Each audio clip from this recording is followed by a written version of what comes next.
بسم اللہ الرحمن الرحیم۔ یقیناً تمام تعریفیں اللہ کے لیے ہیں۔ ہم اسی سے حمد بیان کرتے ہیں، اسی سے مدد چاہتے ہیں اور اسی سے مغفرت طلب کرتے ہیں۔ ہم اپنے نفسوں کے شر سے اور برے اعمال سے اللہ کی پناہ چاہتے ہیں۔ اللہ جسے ہدایت دے اسے کوئی گمراہ نہیں کر سکتا، اور وہ جسے گمراہ کر دے اسے کوئی ہدایت نہیں دے سکتا۔ میں گواہی دیتا ہوں کہ اللہ کے سوا کوئی سچا معبود نہیں، وہ اکیلا ہے، اس کا کوئی شریک نہیں، اور میں گواہی دیتا ہوں کہ محمد صلی اللہ علیہ وسلم اس کے بندے اور چنندہ رسول، مخلوق اور خلیل ہیں۔ اے ایمان والو، تم اللہ سے ڈرو جیسا کہ اس سے ڈرنے کا حق ہے، اور تمہیں موت نہ آئے مگر اس حال میں کہ تم مسلمان ہو۔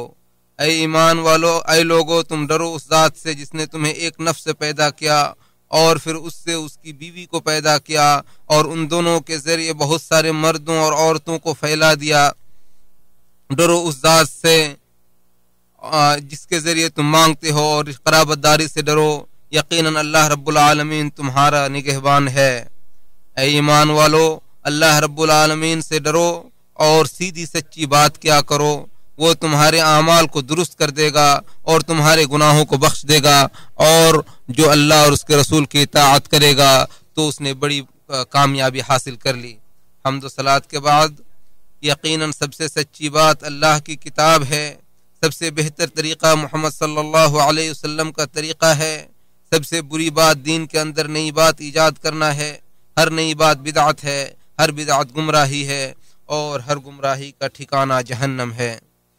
اے لوگو، اپنے نفس کا محاسبہ کرو قبل اس کے کہ تمہارا محاسبہ کیا جائے، اپنے اعمال کو تولو قبل اس کے کہ خود تمہیں تولا جائے، اور اللہ کے سامنے سب سے بڑی پیشی کے لیے تیار کر لو، کیونکہ آج عمل کا دن ہے اور کل اور کوئی حساب نہیں، لیکن کل صرف حساب ہوگا، کوئی عمل کا موقع نہیں ملے گا۔ آج عمل کا دن ہے، کوئی حساب نہیں، اور کل صرف حساب کا دن ہوگا اور کوئی عمل کا موقع نہیں ملے گا۔ ارشاد باری تعالی ہے، پھر جب سور میں ایک دفعہ پھونک مار دی جائے گی اور زمین اور پہاڑوں کو اٹھا کر ایک ہی چوٹ میں ریزہ ریزہ کر دیا جائے گا، تو اس دن ہونے والا واقعہ یعنی قیامت پیش آ جائے گا، اور آسمان پھٹ جائے گا، اور اس دن اس کی بندش ڈھیلی پڑ جائے گی، اور فرشتے اس کے کناروں پر ہوں گے، اور اس دن 8 فرشتے آپ کے پروردگار کے عرش کو اپنے اوپر اٹھائے ہوئے ہوں گے۔ اس دن تم اللہ کے حضور پیش کیے جاؤ گے، اور تمہارا کوئی راز چھپا نہ رہ جائے گا، تمہارا کوئی راز چھپا نہ رہے گا۔ پھر جس شخص کو اس کا اعمال نامہ اس کے دائیں ہاتھ میں دیا جائے گا، وہ کہے گا کہ یہ لو میرا اعمال نامہ پڑھو، مجھے یقین تھا کہ مجھے اپنا حساب ملنے والا ہے۔ پس وہ دل پسند عیش میں ہوگا، عالی مقام جنت میں، جس کے پھلوں کے گچھے جھک رہے ہوں گے۔ انہیں کہا جائے گا کہ گزشتہ ایام میں جو عمل تم کر چکے ہو اس کے بدلے اب مزے سے کھاؤ پیو، مگر جسے نام اعمال اس کے بائیں ہاتھ میں دیا جائے گا، وہ کہے گا کہ کاش مجھے میرا اعمال نامہ دیا ہی نہ جاتا، اور مجھے یہ معلوم ہی نہ ہوتا کہ میرا حساب کیا ہے، کاش موت ہی فیصلہ چکا دیتی، میرا مال بھی میرے کسی کام نہ آیا، اور میری حکومت بھی برباد ہو گئی۔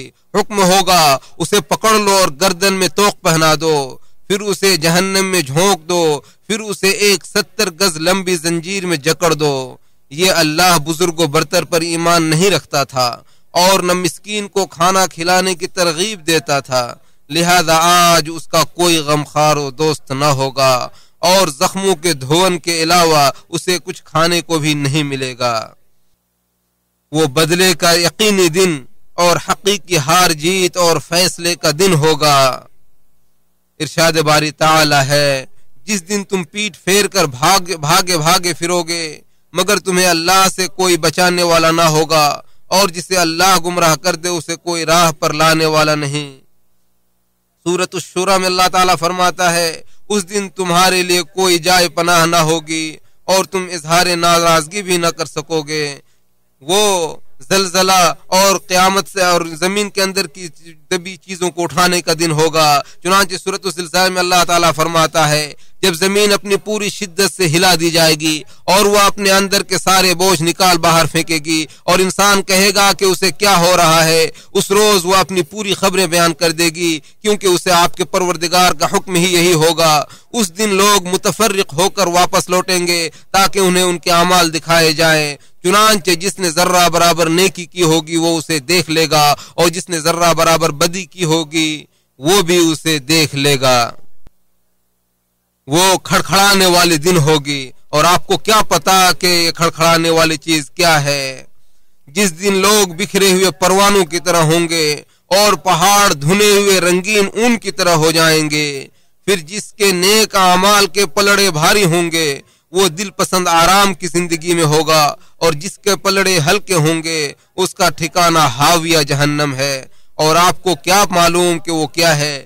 وہ بھڑکتی ہوئی آگ ہے۔ آپ کو کیا معلوم کہ وہ کیا ہے؟ وہ بھڑکتی ہوئی آگ ہے۔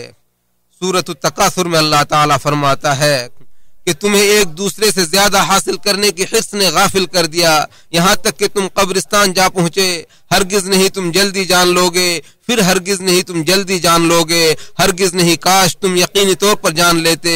تم ضرور جہنم کو دیکھ کر رہو گے، پھر یقیناً تم ضرور اسے یقین کی آنکھوں سے دیکھ لو گے، پھر اس دن تم سے ضرور نعمتوں کے بارے میں پوچھا جائے گا۔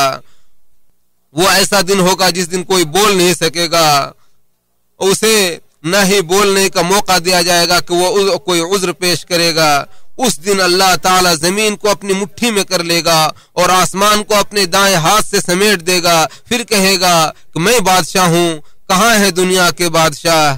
سورۃ الغافر میں اللہ تعالیٰ فرماتا ہے، اور جن لوگوں نے کفر کیا ہے قیامت کے دن انہیں پکار کر کہا جائے گا کہ آج جتنا غصہ تمہیں اپنے آپ پر آ رہا ہے، اللہ کو تم پر اس سے زیادہ غصہ آتا تھا جب تمہیں ایمان کی طرف دعوت دی جاتی تھی تو تم انکار کر دیتے تھے۔ وہ کہیں گے، اے ہمارے پروردگار، تو نے ہمیں 2 دفعہ مارا اور 2 دفعہ زندہ کیا، ہم اپنے گناہوں کا اعتراف کرتے ہیں، اب بتاؤ کہ کیا یہاں سے نکلنے کی بھی کوئی گراہ ہے؟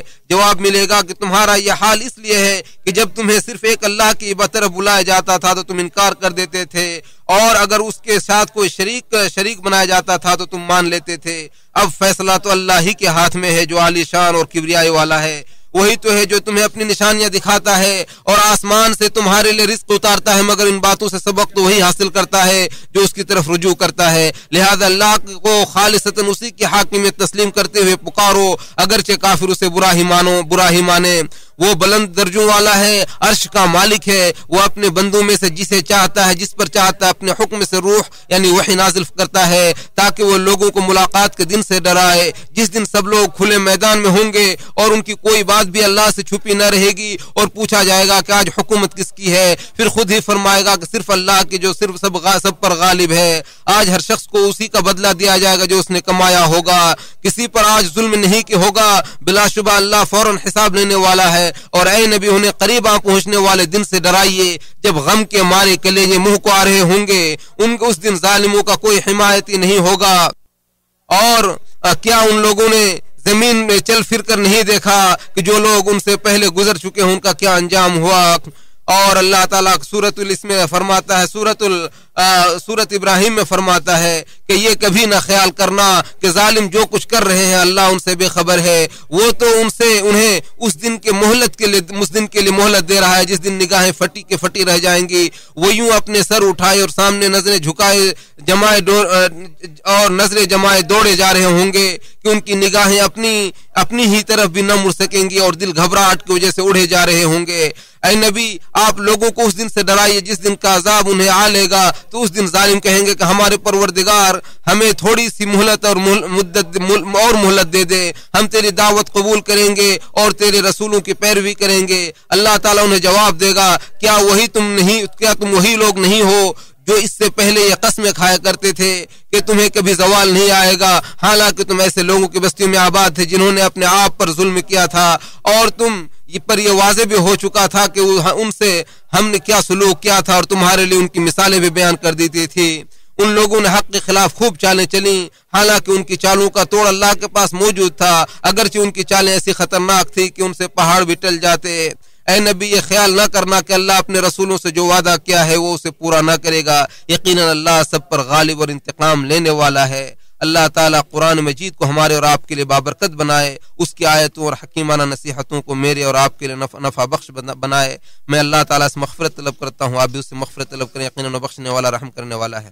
تمام تعریفیں اللہ کے لیے ہیں جو اللہ اکیلا اور زبردست گرفت کرنے والا، غالب اور بہت زیادہ بخشنے والا ہے، جو دن کو رات پر اور رات کو دن پر لپیٹنے والا ہے۔ درود و سلام نازل ہو نبی مختار پر، ان کے پاکیزہ آل پر، مہاجرین و انصار پر، اور بقیہ تمام نیک و برگزیدہ صحابہ کرام پر، اور ان کے راستے پر چلنے والوں اور ان کے نور سے روشنی حاصل کرنے والوں پر۔ اے لوگو، اپنے رب سے ڈرو، یقیناً بلا شبہ قیامت کا زلزلہ بڑی ہولناک چیز ہے۔ اس دن تم دیکھو گے کہ ہر دودھ پلانے والی اپنی دودھ پیتے بچے کو بھول جائے گی، اور ہر حاملہ کا حمل گر جائے گا، اور تم لوگوں کو مدہوش دیکھو گے، حالانکہ وہ مدہوش نہیں ہوں گے بلکہ اللہ کا عذاب ہی بڑا سخت ہوگا۔ اس لیے اللہ تعالیٰ سے ڈرو جس قدر تم سے ہو سکے، اور اس کی اطاعت کرو، اور اللہ رب العالمین کے راستے میں خرچ کرو، اور جو اپنے نفس کی کنجوسی سے بچا لیا گیا وہ کامیاب ہو گیا۔ اور نماز قائم کرو اور زکوٰۃ ادا کرو، اور اللہ رب العالمین کو پکڑے رہو، یقیناً وہی تمہارا کارساز ہے، اور وہی سب سے بہتر کارساز ہے۔ اللہ کے بندو، درود و سلام پڑھو اللہ کے نبی صلی اللہ علیہ وسلم پر، جن پر درود و سلام پڑھنے کا حکم دیتے ہوئے اللہ تعالیٰ فرماتا ہے کہ بلا شبہ اللہ اور اس کے فرشتے نبی پر درود بھیجتے ہیں۔ اے ایمان والو، تم بھی ان پر درود و سلام بھیجا کرو۔ اے اللہ، تو اپنے بندے اور رسول اور ہمارے سردار محمد صلی اللہ علیہ وسلم پر درود و سلام اور برکت نازل فرما۔ اے اللہ، تو خلفاء راشدین، ہدایت یافتہ ائمہ کرام ابو بکر و عمر و عثمان و علی رضی اللہ عنہم سے اور بقیہ تمام صحابہ کرام سے، اور تا قیامت نیکی کے ساتھ ان کی پیروی کرنے والوں سے راضی ہو جا، اور ان کے ساتھ ساتھ اے اللہ تو اپنے عفو و کرم اور احسان سے ہم سے بھی راضی ہو جا۔ اے اللہ، تو اسلام اور مسلمانوں کو غلبہ عطا فرما، اور شرک و مشرکین کو ذلیل و رسوا فرما، اپنے اور اپنے دین کے دشمن کو تہو بالا کر دے، اور اس ملک کو اور تمام مسلم ممالک کو امن و امان اور خوشحالی کا گہوارہ بنا دے۔ اے اللہ، تو ہمیں اپنے وطنوں میں امن و امان نصیب فرما، ہمارے حکمرانوں کی اصلاح فرما، اور ایسے لوگوں کو مسلمانوں کا حکمراں بنا جو تجھ سے ڈریں، تیری اطاعت کریں اور تیری رضامندی کا کام کرے۔ اے اللہ تو ہمارے امام اور حکمراں کو اپنے خیر کی توفیق عطا فرما، اور انہیں خیر کے کام پر لگا دے۔ اے اللہ، تو انہیں خیر خواہی کرنے والی ٹیم عطا فرما جو انہیں خیر کے کاموں پر مدد کرے۔ اے اللہ، تو ولی عہد کو اور ان کو خیر کے کام کی توفیق عطا فرما۔ اے اللہ، تو ہمارے تمام گناہوں کو بخش دے، اول و آخر، ظاہر و باطن، اور چھوٹے بڑے ہر قسم کے گناہوں کو بخش دے۔ اے اللہ، تو ہمارے کاموں کے انجام کو بہتر فرما۔ اے اللہ، تو ہمیں دنیا کی رسوائی سے اور آخرت کے عذاب سے محفوظ فرما۔ اے اللہ، تو ہمیں دنیا میں بھلائی عطا فرما اور آخرت میں بھلائی عطا فرما، اور ہمیں جہنم کے عذاب سے محفوظ فرما۔ اے اللہ، تو ہم پر ایسے بوجھ نازل نہ فرما جو ہم سے پہلے لوگوں پر جیسا کہ تو نے نازل فرمایا تھا، اور اے اللہ تو ہمارے گناہوں کو اور ہماری لغزشوں کو معاف فرما، اور اے اللہ تو ہمیں ایسے بوجھ ہم پر نہ دے جس کے ہمیں اٹھانے کی طاقت نہ ہو۔ اے اللہ تو ہم پر رحم فرما، اور تو ہماری مدد فرما، اور ہمیں کافر قوم کے خلاف ہماری مدد فرما۔ اے اللہ، تو ہمیں ہدایت دینے کے بعد ہمارے دلوں کو نہ ٹیڑھا کر دے، اور ہمیں اپنی طرف سے رحمت عطا رحم فرما، یقیناً تو بہت زیادہ عطا کرنے والا ہے۔ اے اللہ، تو ہمارے گناہوں کو اور ہمارے معاملات میں ہمارے زیادتیوں کو درگزر فرما، اور اپنے کافر قوم کے خلاف ہماری مدد فرما۔ اے اللہ، یقیناً اللہ تعالیٰ عدل و احسان اور قرابت داروں کو دینے کا حکم دیتا ہے، اور بے حیائی، برائی اور سرکشی سے منع کرتا ہے۔ وہ تمہیں نصیحت کرتا ہے تاکہ تم نصیحت حاصل کرو، لہذا تم عظیم اللہ کو یاد کرو، وہ بھی تمہیں یاد کرے گا۔ اس کی نعمتوں پر شکر ادا کرو، وہ تمہیں مزید عطا کرے گا، اور اللہ کا ذکر سب سے بڑا ہے، اور اللہ جانتا ہے جو کچھ تم کرتے ہو۔